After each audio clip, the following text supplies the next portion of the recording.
I'll go with the Patriots here. 4.5-point favorites at home. Listen, I get it. There's no explanation for what happened to them against Miami last week.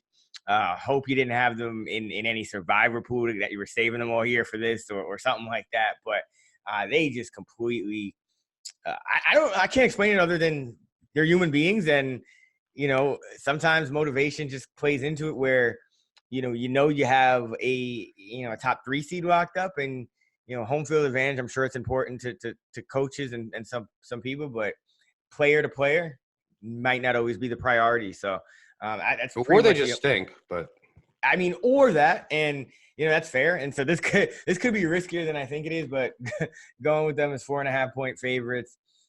Brady in the postseason in Foxborough, 59% against the spread. Usually you worry, and I think that this is why that Miami game will be key at some point, because you do worry about the Patriots a little more, I think, when they're on the road in the postseason. But you're at home in the postseason, and you're going against something that I think has been kind of under talked about. But Ryan Tannehill generally playing well. Has had a lot of negative plays. The Titans don't throw the ball a lot, so if you just look at his percentage of like sacks, picks, fumbles, things of that nature, essentially negative plays, it's still higher than you'd like, even though his bottom line numbers have also been pretty good, his fantasy numbers. But John Ewing did a piece, it's up on actionnetwork.com right now, where he looked at first time NFL starting quarterbacks, essentially making their playoff debuts. Let me say it again. John Ewing has a piece on actionnetwork.com right now, and it essentially looks at NFL quarterbacks making their playoff debut. And first-time quarterbacks, guys that are starting in the postseason for the first time, not only 14-30 straight up, but 12-31-1 against the spread, going back to 2003. And, I think that when you combine that, which kind of shows that, number one, I think first-time starting quarterbacks in the postseason, there is going to be some bias there in the sense of they're probably playing on teams that aren't quite as good as the other sides, but the spread should still adjust to that to some degree. So when you see a 12-31 and one mark, I think it does raise eyebrows. And then you kind of look at this game and this situation, and it kind of is it plays into it perfectly, where the Patriots haven't looked great all year. We know that their defense has been dominant for most of the year, but they haven't looked great on offense. They have struggled at times, even down the stretch to kind of put away bad teams or dominate the way they were maybe in the first couple of weeks when they still had Josh Gordon or Antonio Brown or pretty much anyone, kind of a step up from Sanu at that number 2 receiver spot. Although I think Harry is making decent progress there. I don't think they'll be too upset with him, but this is kind of what the Patriots prepare for all year, which I think explains to some degree why you kind of saw the egg against Miami. And again, I never would bet a trend blindly, but kind of seeing that 12-31-1 mark for first-time starters and combining it with what I know about Belichick and Foxborough and what he's going to do against A.J. Brown, which I think is key, because Devontae Parker and Matthew Friedman, shouts to my guy Friedman, we do the fantasy flex, and Corner and I were kind of, hey, not touching Devontae Parker last week, not doing it, not against New England. And Parker went off. And I just cannot see Bill Belichick, letting that happen again with A.J. Brown. And if you shut A.J. Brown, of course, amazing rookie season. If you're able to shut him down, that changes everything, for Ryan Tannehill and really that offense, because we know Derrick Henry is going to be able to get 4 or 5 yard chunks. I think the Patriots, I think everyone knows that. And he may even get an explosive run or two, explosive touchdown or two. But I think this Titans defense is vulnerable.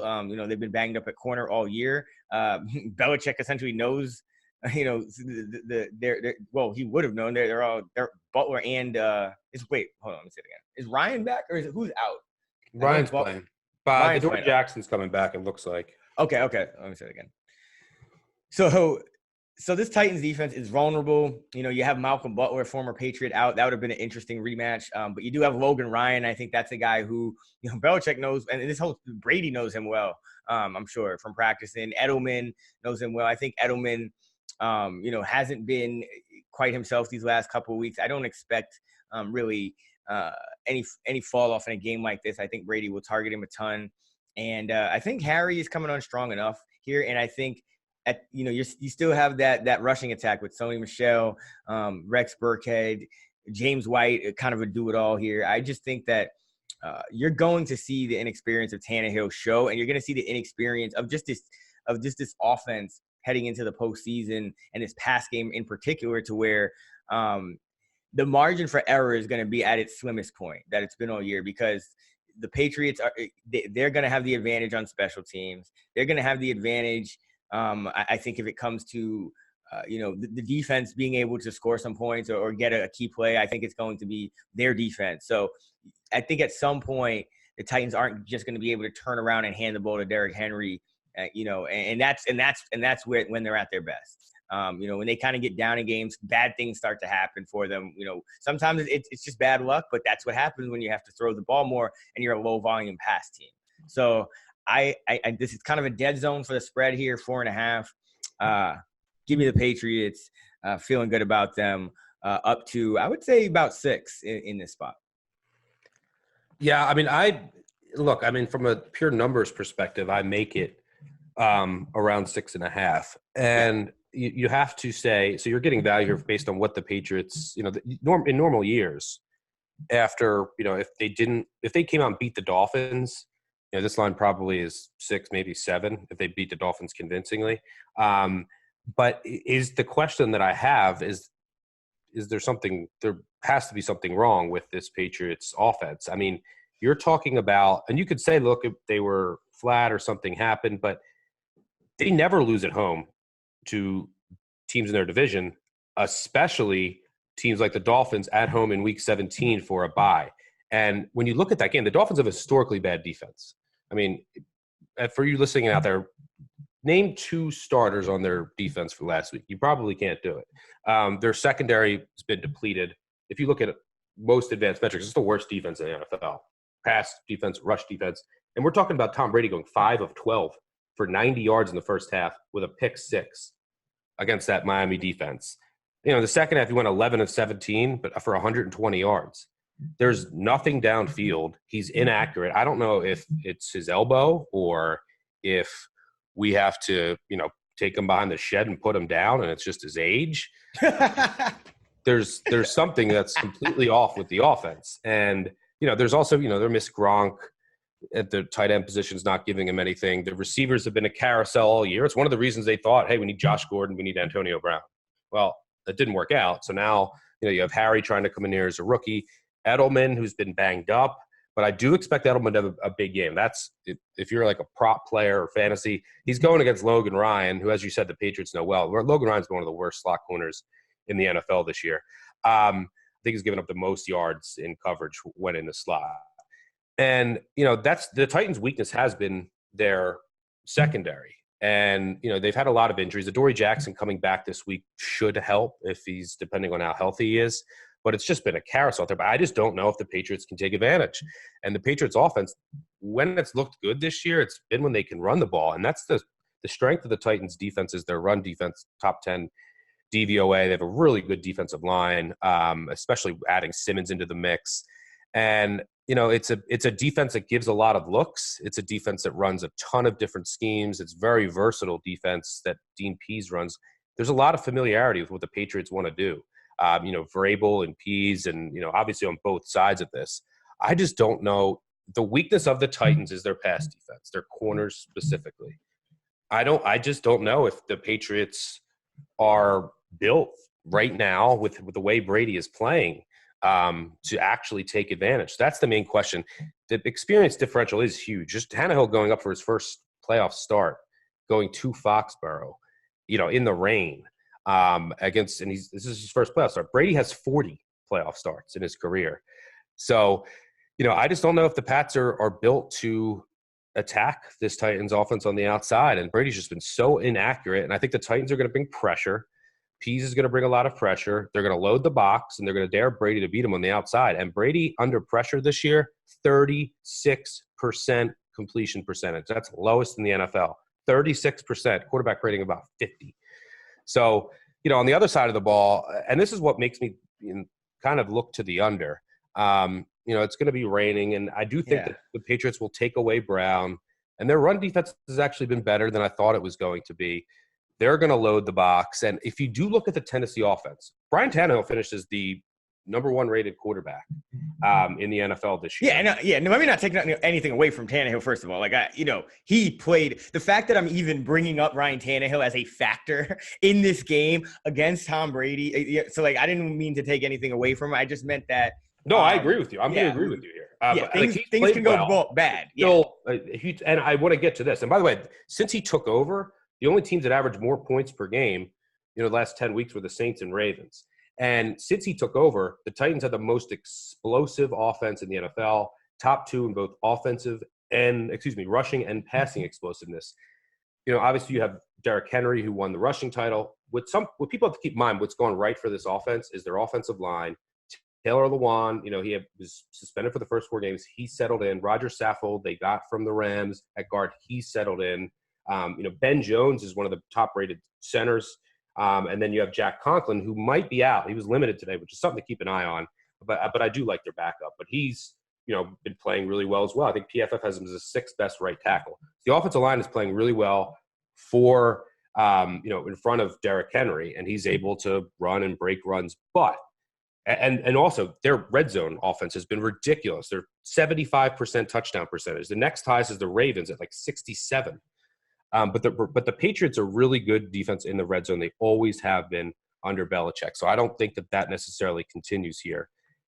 And here, by the way, just a side note, the ref crew is – I love this ref crew for this game. They don't call a lot of holds. So that could maybe favor the Titans. They're a much more penalized team than the Patriots, but just something to keep in mind. But if I want to just dive into here, if you look at Tannehill, okay, so all of a sudden Tannehill's the best quarterback in the NFL, and Brown is the best receiver in the NFL.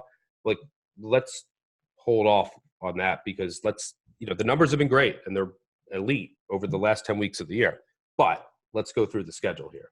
All right, so Tannehill took over when in a game where they lost, he came in a game where they lost 16-0, I believe, against the Broncos, right? Yeah. He didn't start that game. Mario started that game, and he was awful. But, his first start was the next game. They played the Chargers, right? They beat the Chargers, and this is the Chargers defense that was still depleted at the time. They beat the Chargers 23-20. And, again, they should have lost, right? The Chargers were I had the Titans, you had the Chargers, and you got robbed at the 1-yard line. The Chargers didn't get in at the 1-yard line at the end of the game. I believe they fumbled the ball. It was Melvin Gordon. Yeah. Next week, but Chargers, not a great team. Next week, they played the Bucs at home. Bucs should have won. Blocked field goal, returned for a touchdown. Nope, ref blew the whistle. So Tannehill should have been 0-2 against 2 non-playoff teams. But let's move on to November. They lost to the Panthers. And then the next week, they beat the Chiefs at home, but they had no business winning that game. Fluke after fluke after fluke in that fourth quarter, and they end up winning by 3. The Chiefs, I don't even think, got off a field goal at the end, or they botched the snap.